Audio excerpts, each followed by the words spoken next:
Hola, hola a todos, bendiciones, un abrazo para todos los amigos, eh, Shabbat Shalom, un abrazo a la distancia.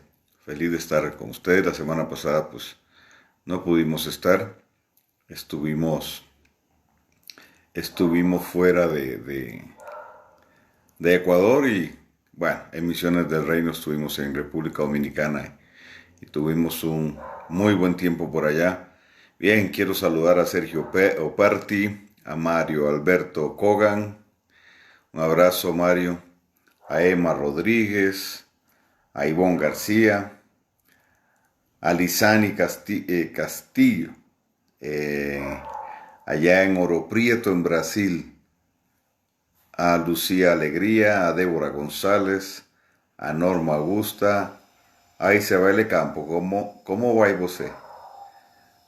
A mi amigo Jorge Delgado, mis respetos, Jorgito, un gran abrazo. A Violeta Morán, a Sergio Enrique Cavallini. Bien, mucha gente hermosa que se conecta, Rosalía Gamarra, Ramón Barrios, Marta Sánchez, Marta, un abrazo, Francisca Zapata, bendiciones para tu vida. Bueno, y ahí se seguirán conectando, pues desde ya les doy un saludo a todos. Y bueno, quiero iniciar la, la enseñanza de hoy recordándoles pues que estamos en la parashá llamada Vayeshev, que significa y se estableció, parashá que corre desde el capítulo 37 verso 1 del libro de Génesis al 40 23. Y para los que recién se conectan, veo algunos por ahí. Alex Corea, un abrazo Alex. Felicidades por los 21 años para vos y para la negra. Bendiciones. Para los que pues recién se conectan, nosotros basamos el estudio los viernes en la parashá de la semana, que es la parashá. Rápidamente pues decimos, para los que no saben, repito, pues que eh, Esdras dividió la escritura en 54 porciones, es decir, estas 54 porciones, cada una está compuesta de una serie de versículos de lo que lo que llamamos el Pentateuco, lo que se llama o han llamado el Pentateuco, y una porción de los profetas que es Haftará. Pero nosotros entonces usamos la parashá, que es una porción de la Torá, de los primeros 5 libros. Y en esta ocasión pues nos toca Génesis 37. Lo hacemos de esta manera, así como fue enseñado, así como Yeshua lo hizo. Ok, vamos a entrar al tema. No el viernes pasado, sino el anterior a este. Hablamos acerca de los procesos de Dios. Y es que estas parashot es el plural de parashá, son muy ricas porque vemos un proceso hermoso de Dios. Ah, Pudimos ver el proceso de Jacob y hablamos del proceso de Jacob. Y ahora pues vamos a ver un poco acerca del proceso de José. Y quiero enfatizar este punto que me parece es importante, que Dios llama a Abraham para establecer un pueblo, para definir un pueblo con una cultura a través del cual él pudiese manifestarse y a la vez establecer y desarrollar su propósito. Hoy no es diferente. Entonces yo quiero que mientras yo voy hablando, podamos ir asumiendo o construyendo ese paralelismo, ¿verdad?, entre el proceso de José y nuestro proceso, ¿Por qué? Porque con Abraham se conforma un pueblo que se consolida a través de Isaac y a través de Jacob. Pero no es sino hasta que llegamos a José que vemos un establecimiento pleno de esta primera parte del proceso para este pueblo. Entonces, cada uno de los personajes que forman parte de este proceso son vitales, porque a cada uno le corresponde añadir una porción a ese proceso para llegar a un tiempo de cumplimiento parcial, sí, con José. Entonces, esto para mí tiene mucha importancia y quiero detenerme aquí un poco porque hemos enseñado que la revelación es progresiva. Entonces, no solo es progresiva, sino que también la revelación se convierte en un legado generacional. Yo enseño que mi mayor legado para mis hijos es el de cultura, el de una cultura. Y la revelación, que es la que va a forjar esa cultura. Entonces, revelación es un tema generacional, como vimos en Deuteronomio 29:29, para ir forjando una cultura y a través entonces de esa cultura cumplir con lo que Dios ha establecido. Y sí, claro, al yo hablar de esto, estoy fuera del contexto del sistema tradicional, donde no necesariamente se establece un legado, no se tiene la visión de un legado y simplemente se transiciona de, de culto a culto en el sistema tradicional sin una mayor proyección profética y perspectiva de lo que viene. Desde la perspectiva no mía, bíblico-hebrea, la transición generacional es fundamental. Cada generación juega un papel muy importante y aun cuando el sistema religioso definió otra dinámica, siempre Dios ha tenido quien pueda cargar con la visión genuina, con la visión original y transmitirla.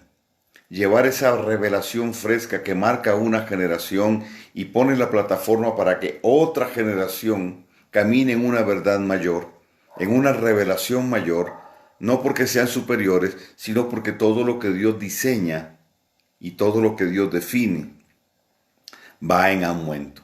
Entonces, en ese sentido, Dios establece a Abraham, de Abraham pasa la visión a Isaac, de Isaac a Jacob y de Jacob a José. De Jacob a José. Entonces, nosotros, si revisamos hacia atrás, si vemos la bitácora profética de Dios, vamos a encontrar estos elementos, a lo mejor tal vez no tan fácilmente ubicables, y más bien personas, ¿verdad? No sea tan fácil ubicar las personas que han llevado esta verdad revelada, pero sí está, sí, en términos muy generales lo podemos plantear. La renovación carismática sacó a un remanente de un sistema religioso recalcitrante, perseguidor de evangelistas, ni siquiera perseguidor de como hoy de profetas o de apóstoles, sino perseguidor de evangelistas en aquel momento. Sacó a ese remanente de lo que llamaron el cesacionismo, que hasta la fecha yo no sé de dónde lo sacaron. Digo, no tienen fundamento bíblico. Para entrar bajo una revelación mayor, una verdad revelada mayor, que obviamente fue generando un mayor entendimiento de las escrituras, un mayor entendimiento del contexto en el que estamos, desarrollando y definiendo una visión mucho más amplia, mucho más profunda, mucho más proyectada a la sociedad, etc. La batalla espiritual también se dimensionó y fueron 40 años de un proceso ascendente. Este es uno de mis temas para mí favoritos porque si no entendemos el pasado, va a ser muy difícil que podamos proyectarnos hacia el futuro. El 2000 nos trajo una nueva generación y también aquí tenemos que entender la implicación de una nueva generación. O sea, cuando hablamos de una nueva generación, está hablando de la generación que nace de una verdad revelada, que abraza una verdad revelada y camina con esa verdad revelada para construir la plataforma para la revelación que vendrá. Sí, yo sé que estoy yendo un poco rápido, pero es materia ya vista. Entonces, si a usted le queda alguna laguna, revise mis videos anteriores y va a encontrar esto que le estoy planteando. Entonces, durante 12 años, donde Dios define un ciclo importante para su pueblo, durante 12 años se establece un proceso hasta el 2012, y el 2012 obviamente trae su connotación y un cambio también de temporada y de ciclo para entrar en un proceso de 7 años y cerrar ese ciclo que a mí en lo personal Dios me habló que era el ciclo de Sukkot, donde fue Dios enfatizando cosas puntuales para alinear a un remanente con los tiempos de Dios. Y entramos al 5780 calendario bíblico y empezamos a proyectarnos a la nueva temporada de 10 años, es decir, a un ciclo de 10 años, a una década, donde Dios está hablando de reafirmar la identidad, está hablando del regreso de Efraín a casa y de la activación o el inicio del juicio de Dios sobre las naciones. ¿Ok? Bien, a ver si logramos ubicar. Entonces, siempre ha habido quien lleve esa verdad revelada, la hable, y siempre ha habido un remanente que la ha tomado y ha caminado con esa revelación. ¿Ok? Espero estarle transmitiendo bien la idea. ¿Qué tiene que ver esto con la parashá de esta semana? Bueno, le mencioné cómo el Eterno deposita sobre Abraham una verdad revelada y esto empieza a pasar de una generación a otra hasta que llega a José. José se convierte en el depositario, no de una promesa solamente, sino de una palabra profética, y a él le toca construir una parte de ese escenario importantísimo, cerrar un ciclo para luego iniciar un nuevo ciclo. Yo quiero que usted me entienda el paralelismo que estoy estableciendo, el juego en el que lo estoy metiendo, un juego profético para ubicarlo, para que usted pueda, de lo que yo le voy a enseñar, ubicarse en su proceso, pero también ubicar en el contexto de lo que Dios está haciendo con nosotros. Ok. Génesis 37, verso 1 al capítulo 40, verso 23. Transcurre esta parasha y en esencia trata del proceso de José. Entonces permítame ubicarle en algunos detalles que para mí son importantes, ¿verdad? Que tienen que ver con tiempo. Y solo lo voy a mencionar y no entrar mucho ahí. Si nosotros revisamos la historia de José. Gracias, Alejandro. Bienvenido a casa, me dice Alejandro. Gracias. Esta es mi casa, exactamente. Si nosotros analizamos la vida de José y su proceso, tendríamos mucho que hablar. Tendríamos mucho que decir, porque hay mucha riqueza en lo que es la vida de José. Pero recordemos que José es el producto de Abraham, de Isaac y de Jacob. Es decir, el proceso de ellos tres desemboca en José. José es tipo de Yeshua.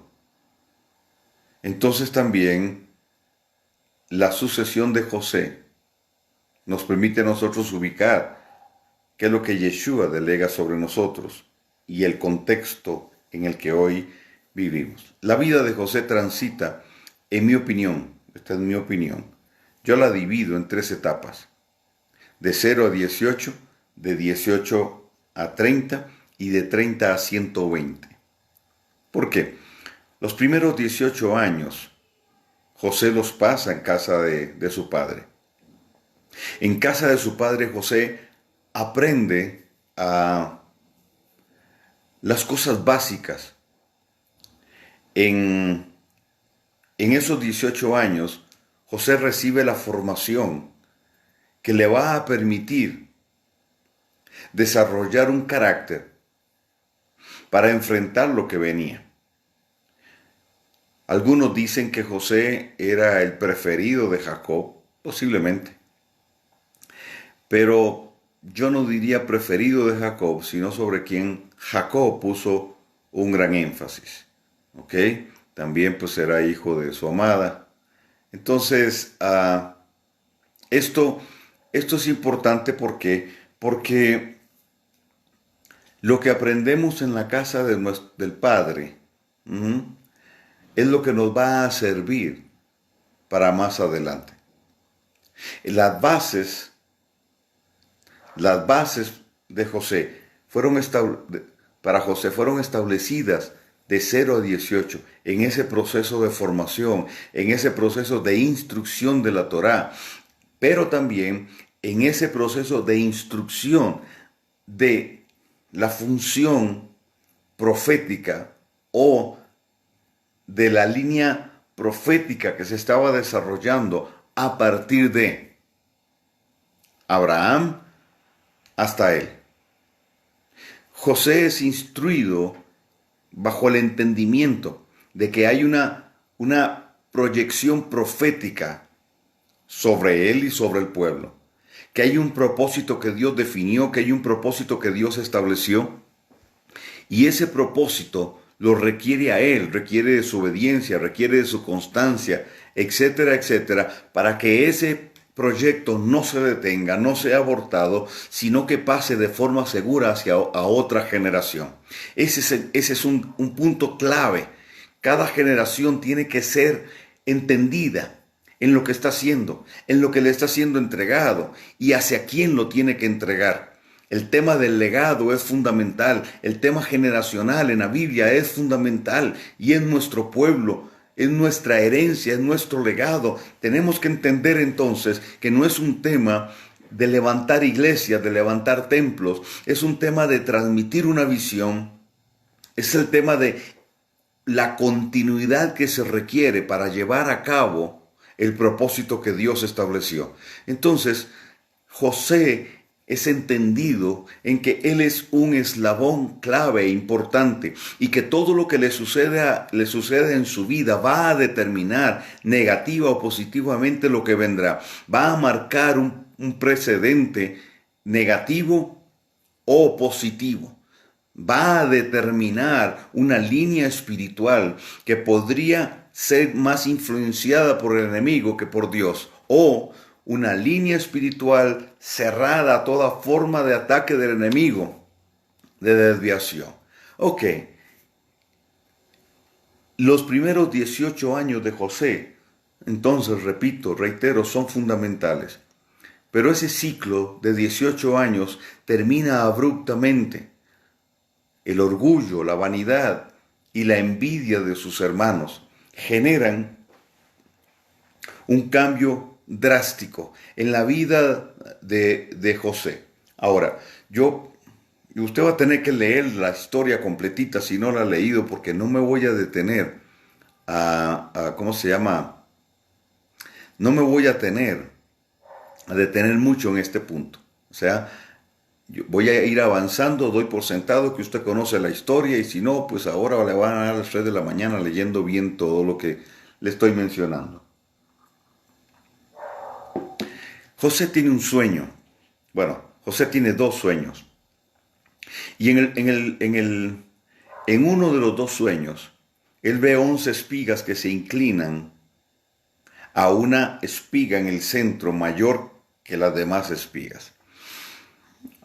Esto tiene una aplicación inmediata en ese contexto. Esas 11 espigas son sus hermanos. Entonces, Jacob le da una túnica, dice la traducción, de colores, pero que realmente es un aderet, que realmente es un talit. Es un talit que le otorga a José ¿qué diríamos? La supremacía sobre sus hermanos. Este talit lo hizo con un vestido de Raquel.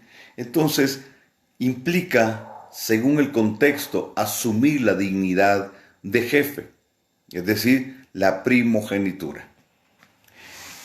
Este hecho es clave porque es la gota que derrama el vaso en relación a la envidia de sus hermanos. Pero también, si nosotros entendemos si entendemos las figuras y los tipos en la escritura, José es tipo de Yeshua. José es tipo de Yeshua. Las 11 las 11 espigas también representan los 11 pueblos de los cuales se formó Egipto, según algunos eruditos. Quiere decir entonces que esos 11 pueblos se iban a rendir a José, y así sucedió Egipto. Pero también hay una proyección profética en eso. Que bueno, no voy a entrar mucho en el detalle, más adelante voy a mencionar algo sobre eso, que es la esencia del gobierno que hoy se está levantando, es decir, el nuevo orden mundial. ¿Ok? El 11 es clave, pero voy a seguir con José. Dije que abruptamente termina ese ciclo de José en casa de su padre, y aunque pareciera cruel lo que sus hermanos hicieron con él, que lo arrojaron a una cisterna, todo eso está medido por la mano de Dios. ¿Por qué? Porque el Eterno desprende a José de la casa de su padre. ¿Ok? Y cuando digo desprende, no estoy diciendo que alimentó en nada a sus hermanos. Sus hermanos lo toman, lo meten en una cisterna, pero luego sus otros 2 hermanos mayores se apiadan de él, lo sacan de la cisterna y lo venden a los madianitas, los ismaelitas. ¿Ok? Aquí empieza el segundo período o el segundo proceso en la vida de José. Recuerde que en la primera etapa es formado su carácter, es formado e instruido en la cultura del reino y en el conocimiento de la Torá. Este sería su fundamento para lo que vendría después. Entonces principios, conceptos, dinámica, cultura, etc. fueron la riqueza de José. En la segunda etapa, los ismaelitas se lo compran a sus hermanos. Algunos dicen que fue vendido a varios pueblos. Lo cierto es que llega hasta Egipto. Y en Egipto, un hombre llamado Potifar, un ex funcionario del gobierno de Egipto en aquel contexto, en aquel tiempo, lo compra. Como un dato interesante. Y voy yendo rápido porque solo quiero hacer un repaso de esta historia. Un relato dice que en la tradición oral, que Potifar no quería comprarle a los ismaelitas a José, porque decía Potifar que José tenía cara de príncipe, rostro de príncipe, y que él no quería meterse en un problema con el rey o el padre de José.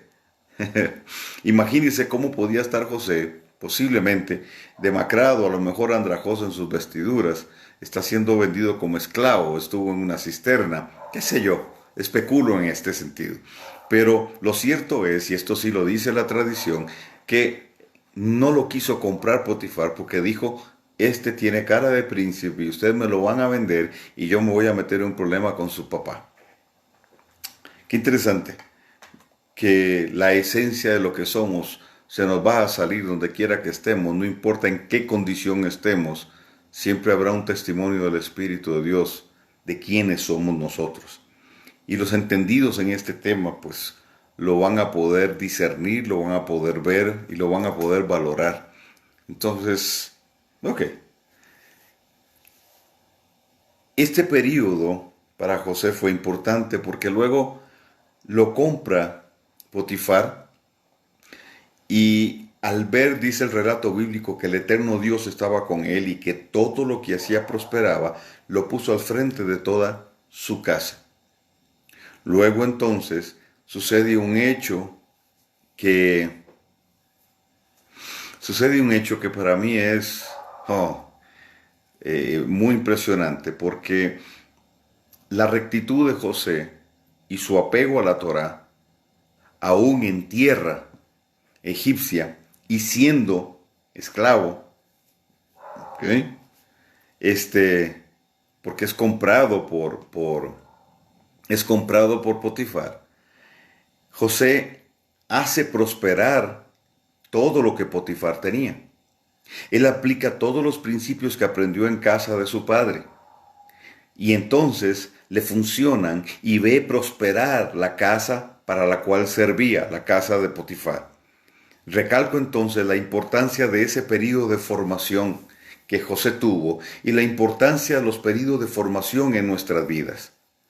Entonces, tal era la bendición que había con José, que lo pone Potifar al frente de toda su casa. Entonces, la primera pregunta que me surge a mí aquí es, ¿por qué siendo un esclavo, porque así en esa condición lo compró Potifar, y en condición de esclavo lo pone a servir, pero al ver que Dios estaba con él, no le importó que fuese esclavo, no le importó su reputación, no le importó de dónde venía, sino que lo puso al frente de todo lo que tenía?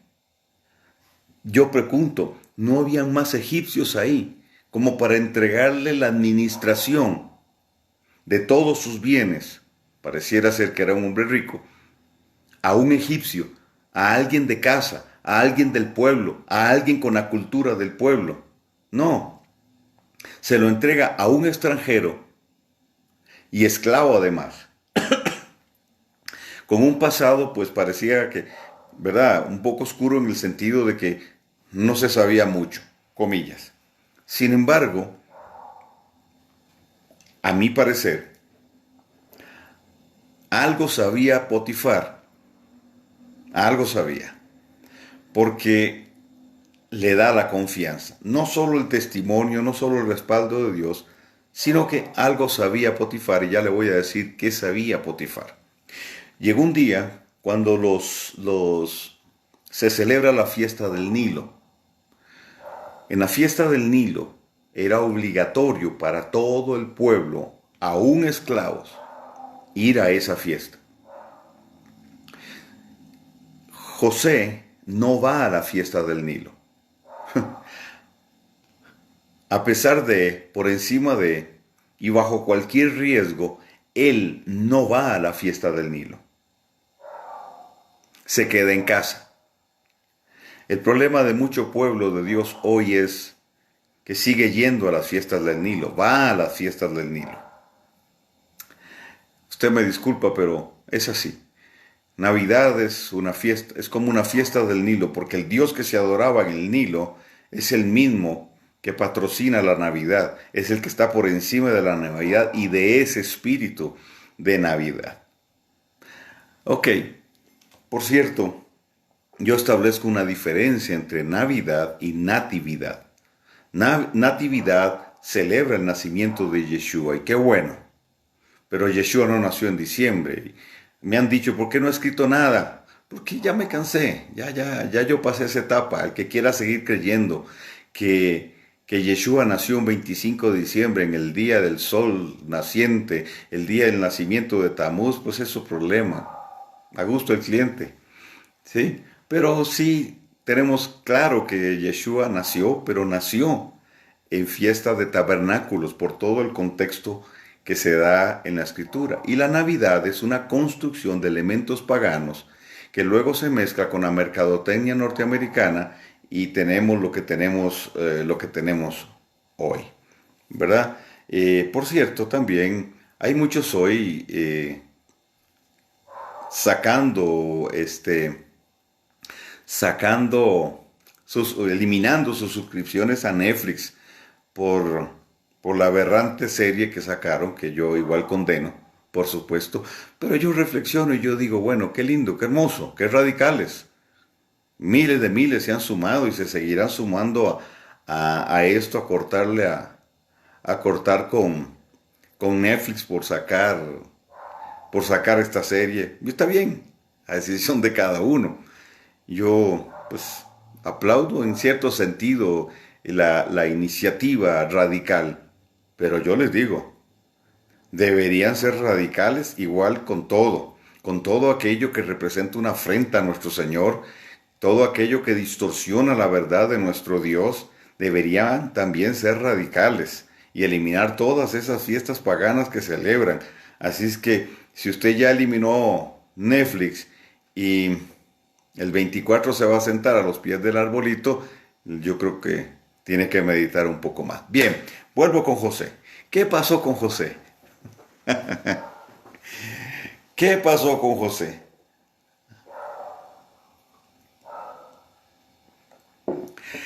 Miren, alguien me dijo, pero Carlos Soto, ¿para qué tanto rollo con la Navidad?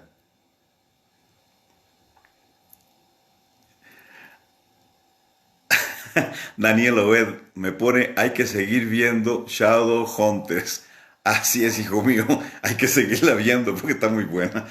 Ah, alguien me dijo, Carlos Soto, pero ¿para qué tanto rollo con la Navidad si no tiene que ver con la salvación? Le digo, no, gracias a Dios, que no tiene que ver con la salvación, porque si no, estaríamos en serios y en serios problemas. Ok, bien, si usted celebra Navidad, tranquilo, esto es un tema de revelación, ¿verdad?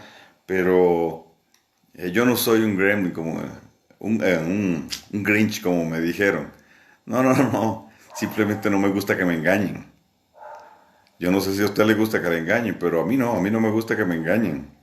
Eh, a los 9 años, a los 8 años, me di cuenta que el que traía los regalos eran mis papás y me sentí muy mal porque me sentí engañado esos años atrás. Así que a mí no me gusta que me engañen.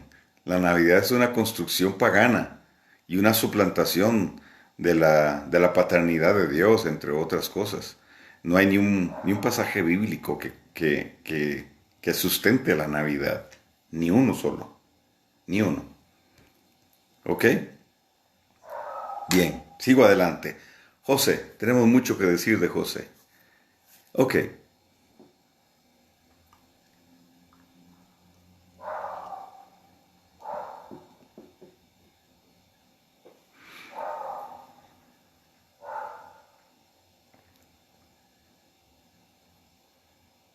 ok.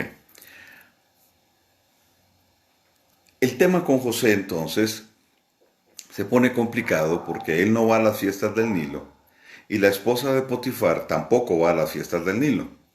Ella no va a las fiestas del Nilo porque ya tenía rato estar buscando ocasión con José. Ella, pues, quería una relación mucho más cercana con José y ella sabía de qué madera estaba hecho ese muchacho y que no iba a ir a las fiestas del Nilo, entonces se quedó en casa. Y ya ustedes conocen la historia. Ella ella le hizo una propuesta indecente, él no la aceptó, él salió corriendo y ella se quedó con las vestiduras de José en mano. Nuevamente los principios que José aprendió en casa de su padre lo salvan. Él sale corriendo, ella lo acusa de lo que no le hizo Y Potifar se ve metido en un conflicto. Tiene por un lado a su esposa y por otro lado,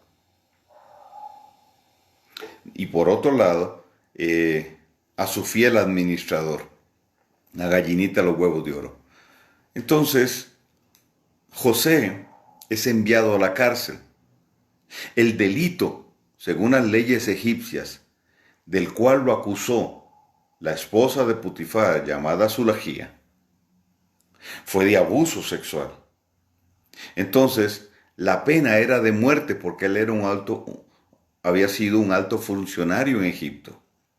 Tenía que morir y no murió en la horca. La tradición del pueblo de Israel nos dice que Potifar y Zulajía tenían una hija adoptiva llamada Asnat. Asnat era hebrea. De ahí entonces, este hombre, Potifar, conocía las virtudes, la rectitud, etcétera, de los hebreos. Por eso pone a José a administrarlo todo.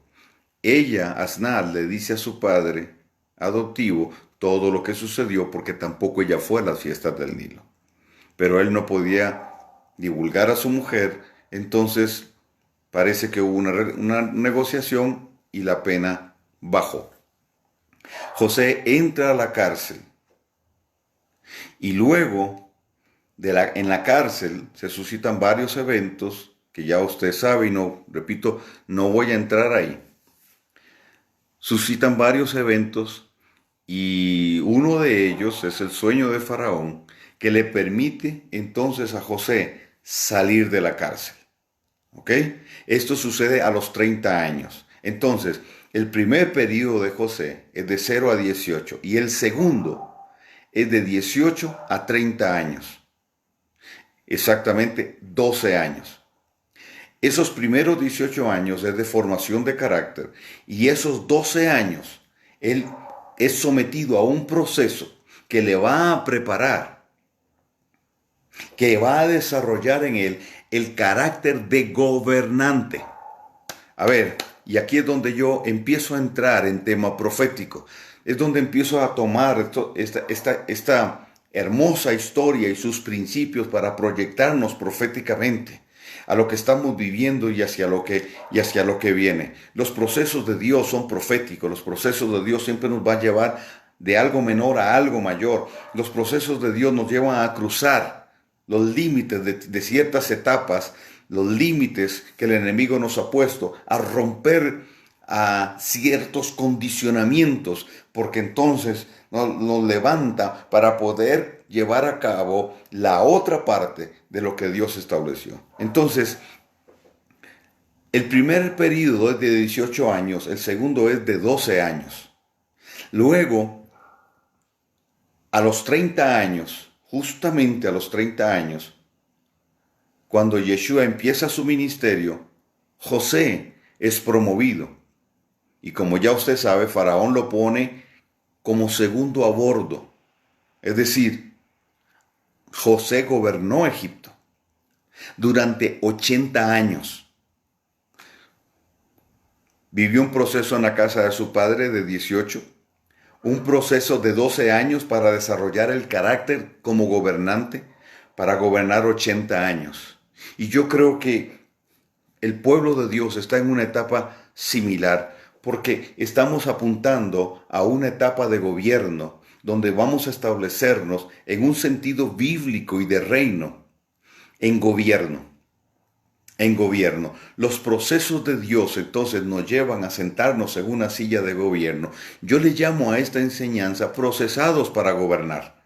Todo proceso en Dios va a generar una serie de beneficios personales, íntimos, mentales, intelectuales, pero también una serie de beneficios y frutos que tienen que ver también con lo que se proyecta hacia afuera.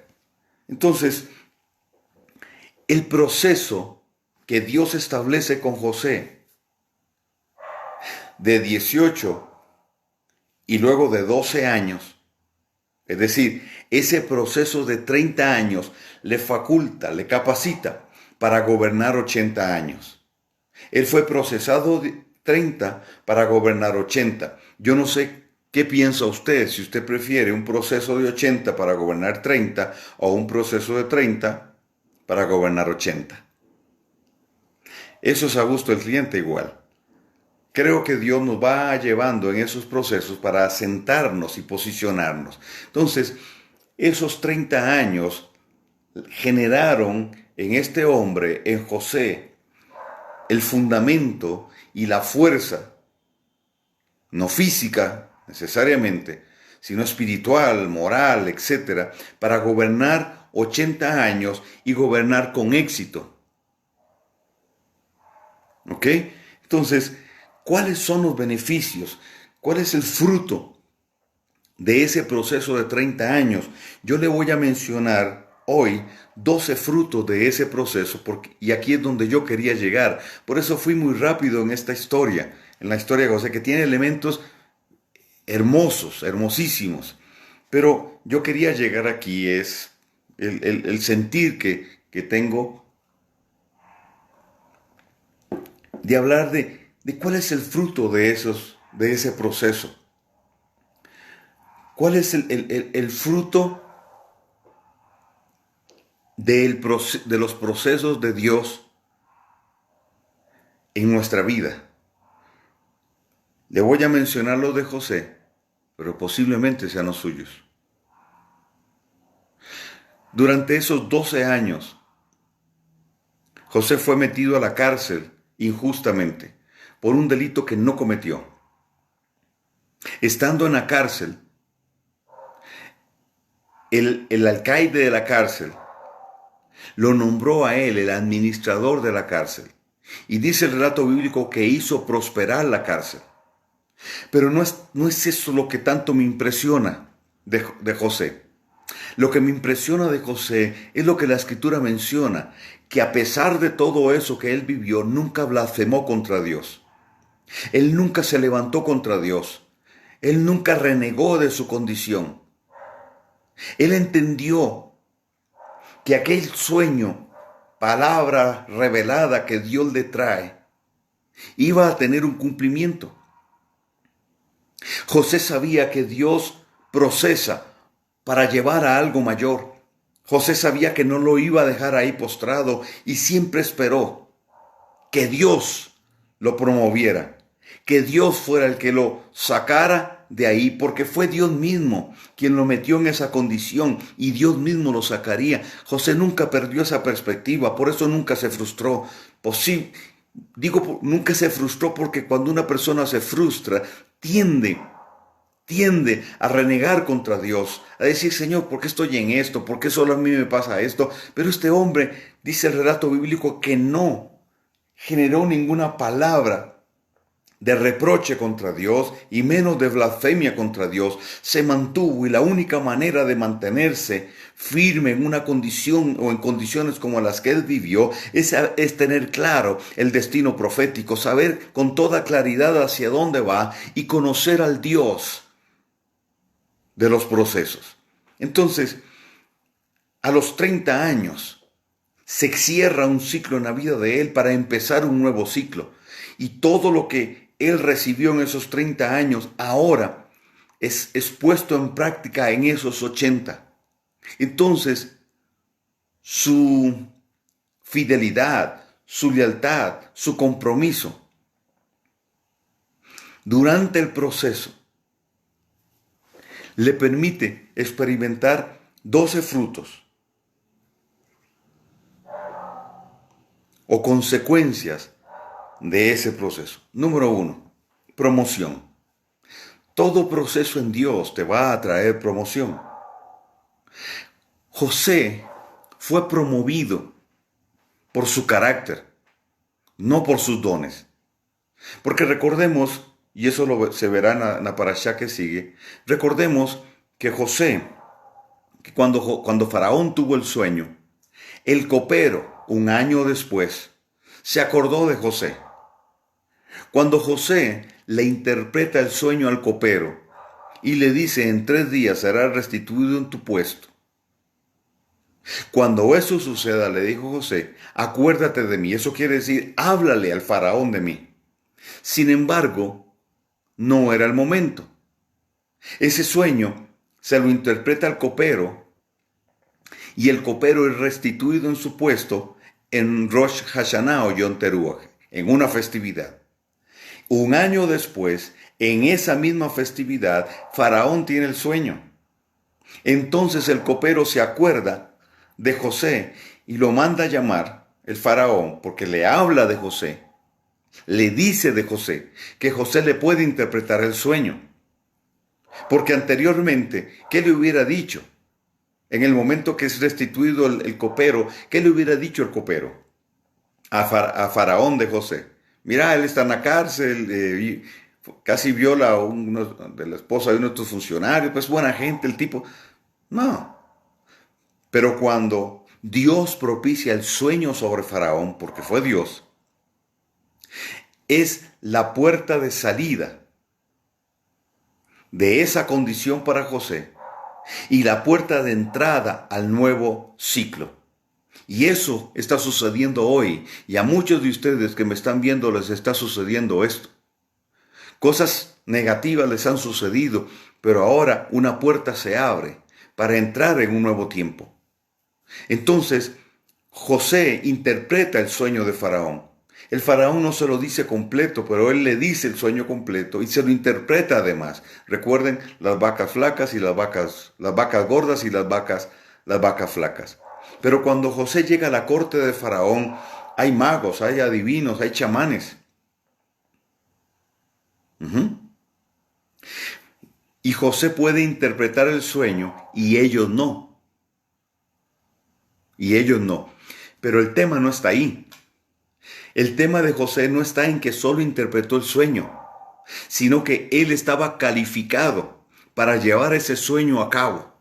Póngame cuidado a esto. Dios le da un sueño a Faraón que abre la puerta para la salida del ciclo en el que estaba José, justo a los 30 años, cuando el padre hereda. En el contexto bíblico, cuando a los 30, cuando se inicia el ministerio, José es llamado para interpretar un sueño. Pero cuando él sale de esa cárcel, ya ha recorrido 30 años de proceso. Tiene la base y tiene el fundamento para cumplir con aquello que estaba por delante. Entonces, José no solo interpreta el sueño, sino que le da directrices, o más bien, le plantea la estrategia a seguir a Faraón de qué hacer y cómo implementar ese sueño. Vamos, profetizar es muy sencillo, pero plasmar lo profetizado, contribuir, aportar para que lo plasmado, lo profetizado se plasme, se ponga en tierra, es otra cosa. Cada vez que Dios revela algo, la intención de Dios es marcar una generación y afectar las circunstancias. Entonces, si tenemos una verdad revelada de Dios, tenemos un potencial extraordinario, no solo para edificarnos nosotros, no solo para edificar a otros, no solo para posicionar a otros, sino también para afectar las circunstancias. La promoción que Dios trajo sobre José tenía que ver con su carácter, no con sus dones. El faraón no se interesó en José porque le interpretó el sueño, sino porque le dio la estrategia que él necesitaba para implementar la visión, para implementar ese sueño. Toda revelación de Dios que marca, que define, va a traer visión, va a desarrollar visión, una visión que proyecta hacia lo que Dios quiere hacer, pero también vendrán las estrategias para implementarla. No es suficiente decir solo, así dice el Señor. Es así dice el Señor, pero vamos a desarrollar el plan del día 2.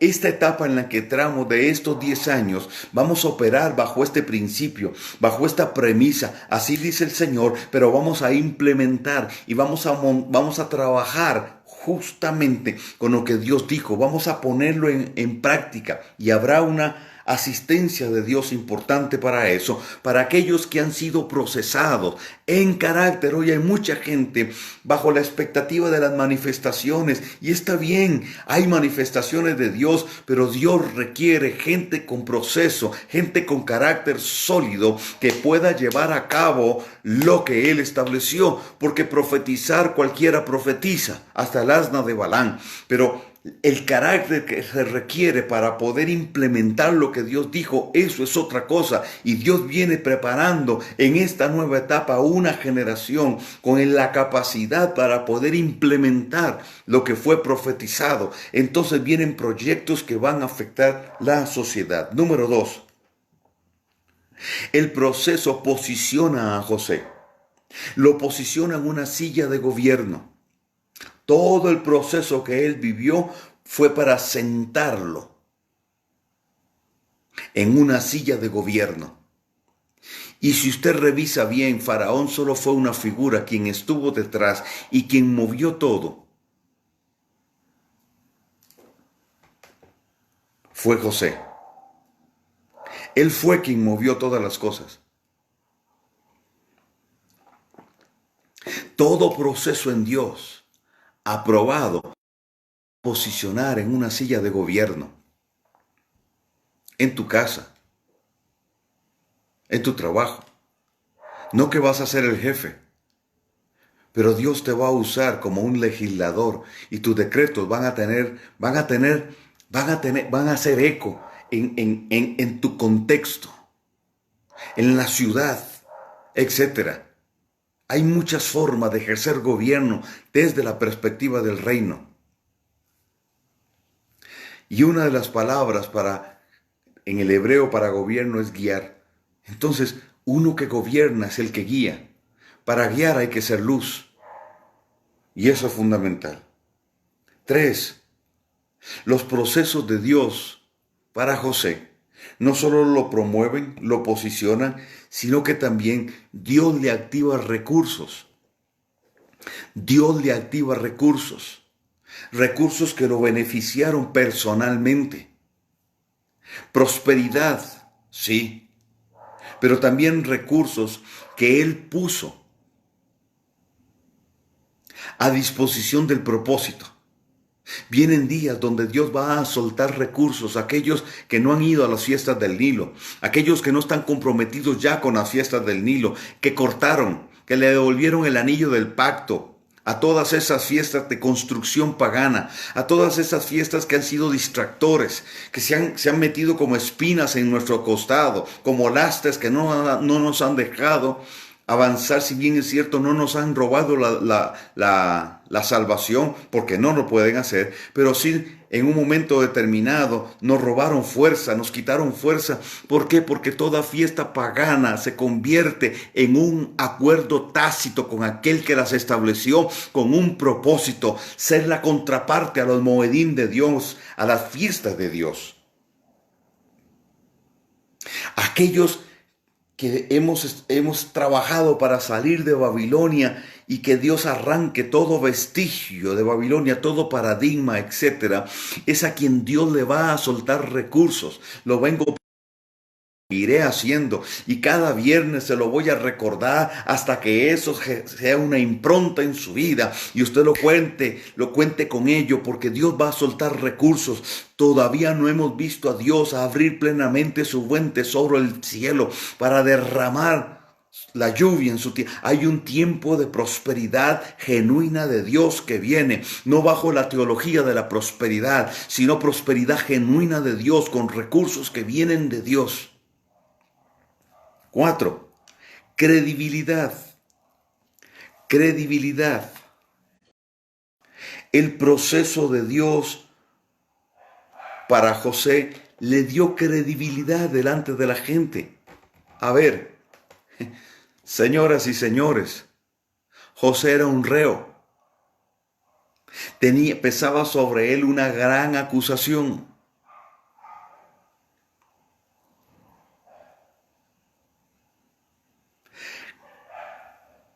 Todo el proceso que él vive le permite a Dios limpiar su reputación. Nadie más se volvió a acordar, o por lo menos no le cobraron el hecho de que hubiese sido un expresidiario. Óigame bien, los procesos en Dios te van a limpiar tu reputación. Encargar de eso, de limpiar tu reputación y que tengas credibilidad. No importa lo que hayan hablado de ti, no importa lo que hayan dicho, no importa si han murmurado, no importa si te han levantado calumnias, si te han levantado falsos. Dios limpiará tu reputación. Dios va a limpiar tu reputación y te va a dar credibilidad, porque hay una generación que está esperando por ti. Esa generación no tendrá el prejuicio de otras generaciones. Esta generación no va a caminar bajo los conceptos de las anteriores generaciones. No se sentirán jueces, sino caminarán como hijos. Entenderán que no están ahí para juzgar a nadie, sino están ahí para acompañar en el proceso. Será gente comprometida con la restauración. Será gente con un corazón paternal, una generación con un corazón paternal. Entonces, será una generación que sabrá administrar la gracia, la misericordia de Dios, pero sobre todo la redención de Dios. El proceso en Dios te dará credibilidad ante aquellos con los cuales Dios está contando ir hacia el otro lado para alcanzar lo que Él ha dicho. Entonces, si han hablado de ti, deja de andar buscando gente para pedir explicaciones o darle explicaciones. Tú céntrate en lo tuyo, que Dios se va a encargar de tu reputación. Una vez Dios me dijo, esto lo he dicho muchas veces, una vez Dios me dijo, ¿quieres ser profeta? Yo le dije, sí, Señor. Me lo volvió a preguntar, ¿quieres ser profeta? Yo le dije, sí, Señor. Y me lo preguntó la tercera vez. Y yo le dije, bueno, como dijo Pedro, tú lo sabes todo. El Señor me dijo, tienes que aprender dos cosas. No tiene reputación, mas sí dignidad. No tiene reputación, mas sí dignidad. Me dijo, porque si te preocupas de tu reputación, terminarás perdiendo tu dignidad. Pero si te ocupas de tu dignidad, yo me encargaré de tu reputación.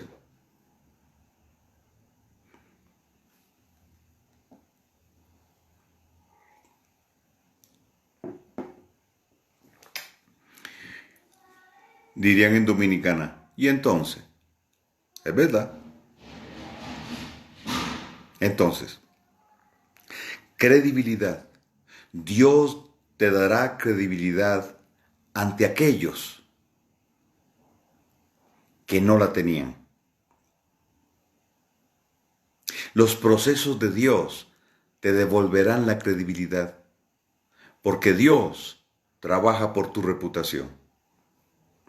5. José fue un unificador.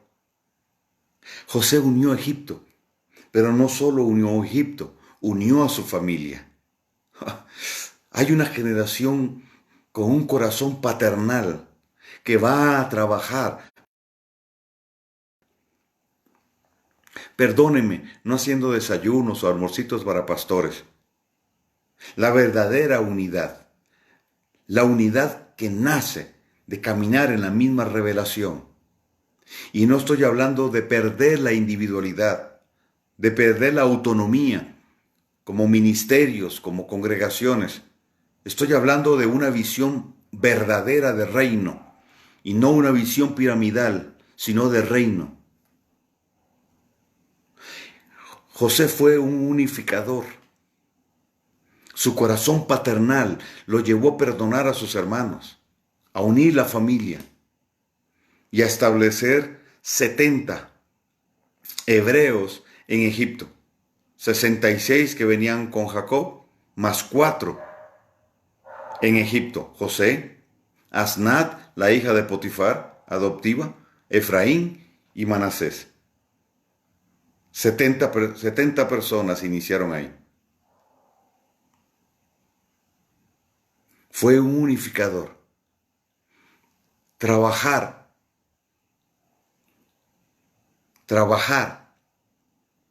para establecer familia sin tener un corazón paternal, sin tener un liderazgo con un corazón paternal, es contradictorio. Pero Dios está levantando una generación con un corazón paternal, guiados por líderes con un corazón paternal, para forjar familia, bajo el principio de Kehilá, comunidad de creyentes en Yeshua, comunidad. 6. Tuvo una visión administrativa. Esto me gusta mucho. La visión administrativa en José le permitió canalizar los recursos de la forma correcta. Se requiere un corazón procesado. Se requiere un corazón desligado de la vanidad para canalizar de forma correcta los recursos.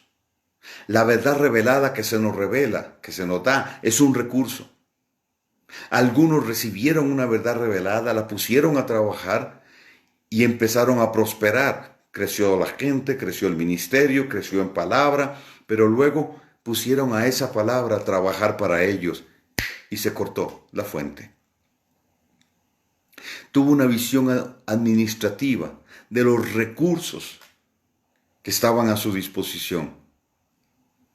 Somos una generación sobre la cual Dios va a soltar recursos, porque Dios sabe que vamos a saber administrarlos,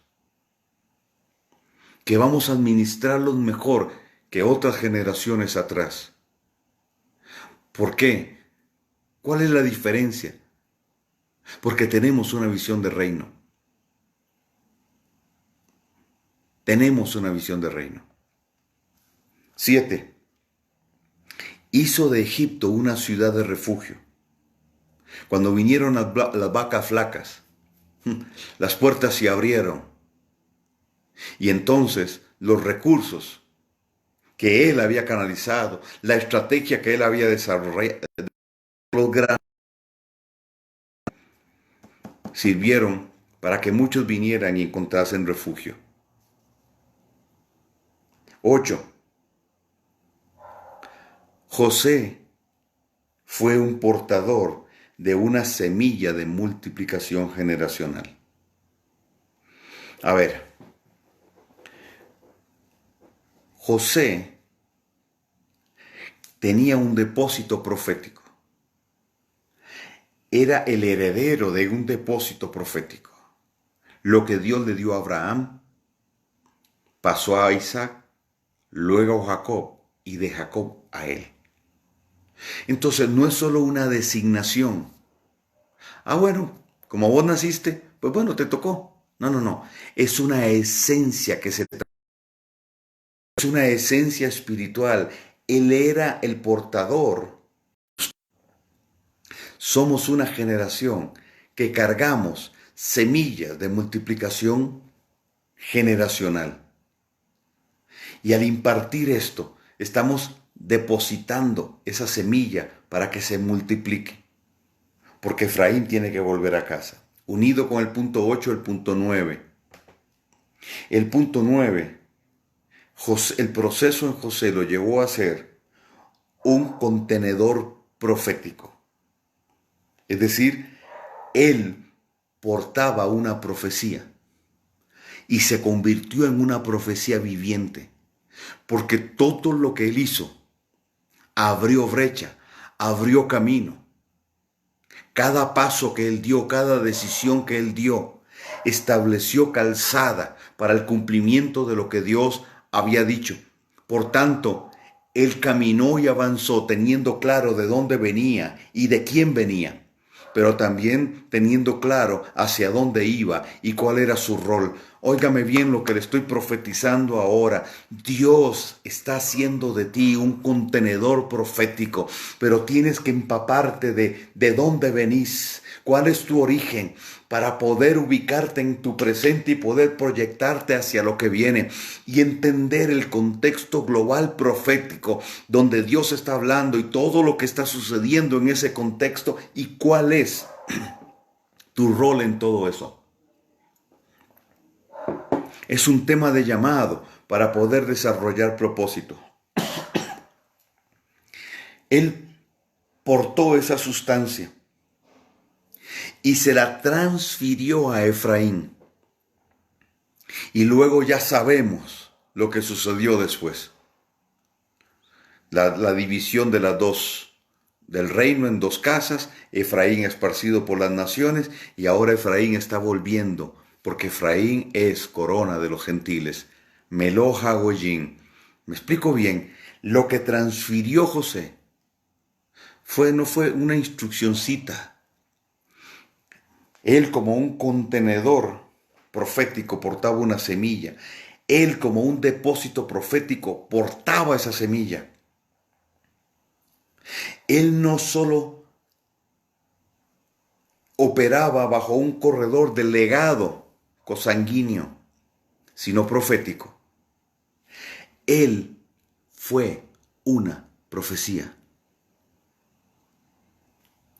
Él fue una profecía. Paréntesis. Ivonne me pide que por favor repita la número 7. 7. Hizo de Egipto una ciudad de refugio. En tiempo de hambruna, Él canalizó los recursos para que la gente pudiese tener refugio en esos 7 años de las vacas flacas. Ok. ¿Me explico bien? Si tú tienes una palabra profética, si una palabra profética viene a tu vida y te procesa, te conviertes en una profecía. En el sentido de que cada cosa que haces alineado con Dios genera cumplimiento. Es parte del cumplimiento. 10. El proceso en la vida de José lo llevó a tener el carácter, la visión administrativa para afectar la economía de Egipto. Afectó la economía de Egipto. Lo social, lo educacional, lo financiero, lo ideológico, etc. José en Egipto inició un cambio en la economía, generó toda una transformación. Por eso tiempo después, cuando otro faraón viene, cambia todo, devuelve todo a donde el antiguo faraón, no el que estuvo con José, el anterior, lo dejó. Volvió a la línea pagana, volvió a esa estructura. Esto a mí me llena muchísimo, porque José afectó la economía, la cultura egipcia. La afectó. Hoy han salido a la palestra muchos historiadores y que dicen que no hay ningún registro de José en Egipto, no hay ningún registro de esas personas hebreas que vinieron a morar ahí, ni del éxodo. No importa que digan lo que quieran. José afectó la economía en aspectos claves que facilitaron o que permitieron que lo que Dios tenía y Dios quería tomara lugar. Ponga cuidado lo que le voy a decir. Por más personas creyentes que tengamos en política, por más docentes que tengamos en centros educativos, etc., por más profesionales que coloquemos en puntos claves, no vamos a cambiar lo que la Biblia dice que va a suceder. Mateo 24, Mateo 25, libro de Daniel, Ezequiel, Apocalipsis. Hay cosas que no van a cambiar. La Escritura es clara cuando dice que el anticristo será gay, no sentirá placer por las mujeres y servirá al Dios de las fortalezas. Azazel es el Dios de las fortalezas. Hay cosas que no vamos a poder cambiar. Hay cosas que van a tomar lugar. La agenda Illuminati está tomando lugar. La agenda de la ideología de género está tomando lugar. Eso no lo vamos a detener. Perdón. Está escrito.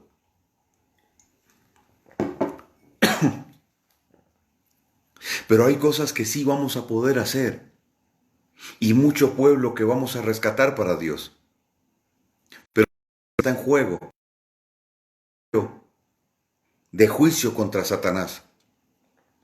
Y lo estamos preparando nosotros. Estamos en la tarea del desalojo y del despojo. ¿Ok?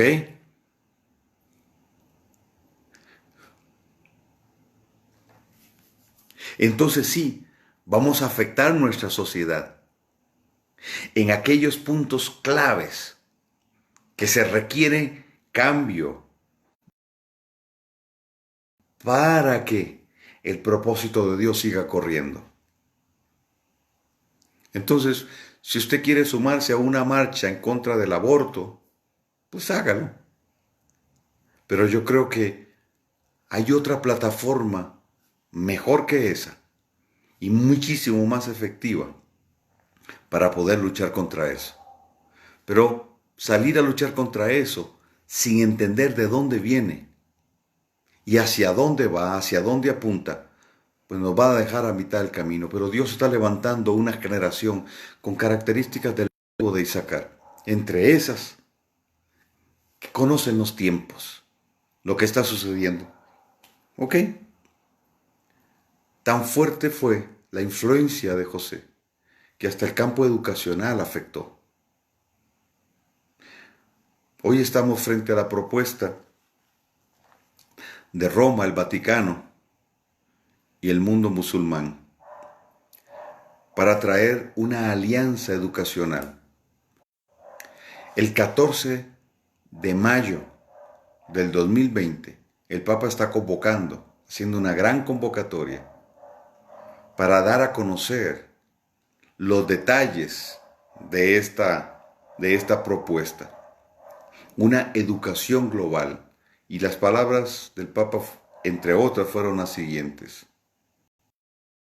Si queremos, la educación es el recurso. El jesuita está volviendo. O sea, quieren establecer educación, un proceso de educación global para establecer una nueva humanidad. Bien, no es el tema.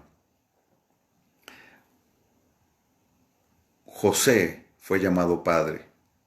José fue como un padre para Egipto, por todo esto que le estoy mencionando. 11. José caminó en humildad. Los procesos de Dios para José le dieron humildad. Lo hicieron un hombre humilde. Y la humildad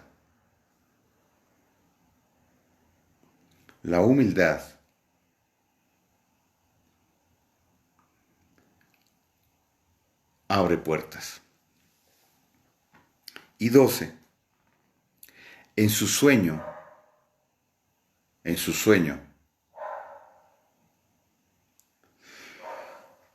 él vio 11 espigas que se inclinaban hacia él, siendo él la 12ª. El número 11 es un número importante.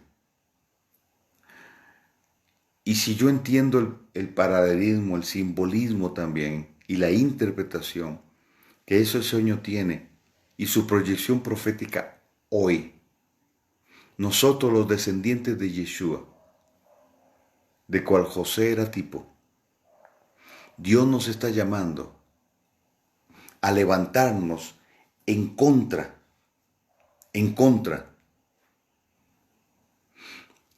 del sistema que se ha El 11 significa iniciación, recuerden de Harry Potter, a los 11 años.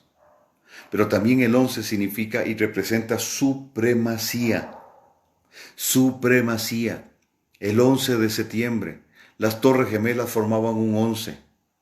Está hablando de supremacía, no del derribamiento de la supremacía de ellos, porque ellos fueron los Illuminati los que botaron las Torres Gemelas. Sino eche un vistazo a lo que construyeron en ese lugar hoy, bajo cientos de muertos, porque las cifras no las dieron ni las van a dar a conocer, las cifras reales. Supremacía. Estamos hablando de la supremacía de Babilonia. El 11 es el número que representa a Babilonia. Catástrofes en fechas 11 o relacionadas con el 11. Después de las Torres Gemelas, 911 días después, viene el atentado en Madrid, España, donde mueren más de 100 personas por el estallido de varias bombas. Y ahí podríamos hablar el avión perdido de Malasia, etcétera. Todo relacionado con el número 11. Entonces, ¿qué representa el 11? El sistema babilónico. ¿Y qué profetizó Dios? ¿Qué profetiza Jeremías acerca de Efraín? Dice que Efraín será el que traiga el juicio sobre Babilonia. Por eso Dios está diciendo, salid de en medio de ella, pueblo mío. Le está hablando, sí, al pueblo de Dios. Le está hablando a Efraín. ¿Por qué? Porque Efraín se contaminó con las naciones, se contaminó con el paganismo, porque Efraín está volviendo a casa, pero de en medio de las naciones. Por eso Pablo dice en Romanos 11 que los gentiles accesaron a la salvación gracias al pecado de la casa de Efraín. Pero Efraín, como el Meloj HaGoyim, la corona de los gentiles, está volviendo a casa trayendo ese gran botín, pero está saliendo de Egipto, de las mazmorras de Egipto, porque buscando de Dios, respondiendo al llamado de Dios, entró a lo que hemos llamado iglesia como un contenedor, pero simplemente un envase temporal, un lugar temporal, y ahora Dios le está diciendo a Efraín, ok, ya me conociste, Yeshua está diciendo, ya me conociste, ahora sal de ahí, ven a tus raíces, ven a tu origen, y el 5780 marca el tiempo donde Efraín vuelve a casa. ¿Para qué? Para ser formado, para ser instruido. El proceso que Efraín ha vivido le ha dado el carácter necesario para gobernar. Entonces Dios le está poniendo en una silla de gobierno para influir sobre las circunstancias. Un tiempo de promoción está viniendo, un posicionamiento. La credibilidad que no tenía Efraín, Dios se la está devolviendo. Es el elemento unificador porque con Efraín vendrá la unión de las dos casas. Efraín desarrolla una visión administrativa porque viene de las naciones. Viene de las naciones, no tiene una mentalidad reducida, localista ni piramidal, sino una mentalidad global. Esa es nuestra esencia, ese es nuestro legado. Tener una visión global y entender que yo como un punto estratégico en todo eso debo desarrollar lo que Dios me dio sin perder de vista todo lo que está moviéndose alrededor. Nosotros vamos a establecer lugares de refugio, ciudades de refugio, cuando venga el tiempo de persecución, la persecución real, porque estamos del otro lado de la acera, porque le estamos diciendo al sistema babilónico, no más contigo, no importa lo que quieras traer, no importa lo que nos quieras hacer.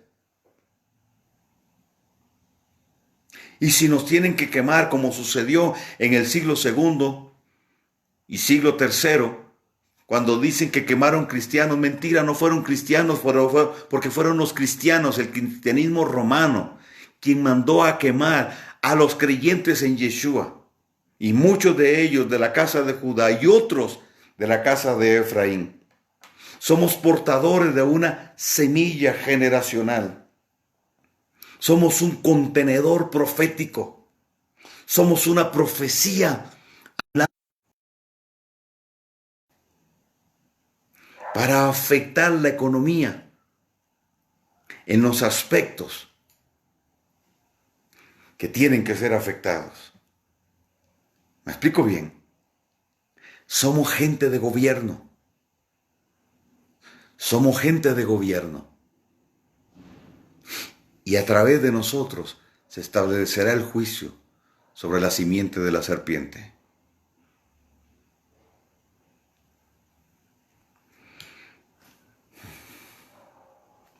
Ok, ahí les dejo. Les bendigo, les abrazo a la distancia y si Dios lo permite estaremos el próximo viernes.